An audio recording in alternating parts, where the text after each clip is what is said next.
Thank you, Mr. Speaker. And to my friend, the Honourable Member for Davenport, muito obrigada. We're very pleased to see this bill come forward. I'm happy to second it.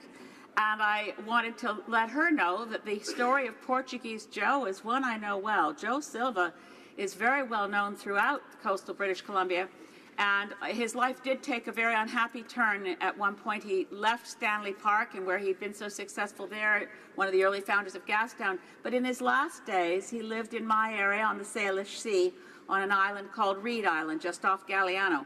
So there's a lot of Portuguese heritage that stretches to both coasts. A lot of the Portuguese explorers and colonizers were the first to reach Cape Breton.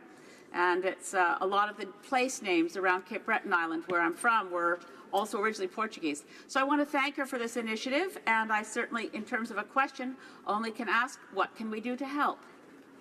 The Honourable Member for Davenport. Thank you so much, Mr. Speaker, and I thank the honourable member for her wonderful remark.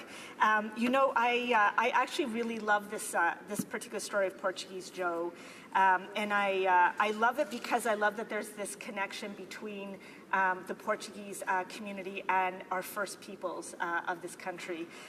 And I also love the statue. If you actually seen, I've actually seen pictures. I haven't been blessed to actually see it, but I know that it's a very beautiful statue, and it actually has Portuguese tile that actually comes from the Azores that actually surrounds it.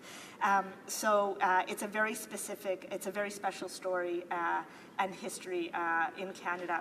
In terms of supporting, I think that for me, you know, having this motion pass in the House, I think is very important, and continuing to encourage the Portuguese culture, to support the Portuguese communities in every community across this country, I think is one of the ways that all of us can support the diversity of this great nation. Thank you, Mr. Speaker.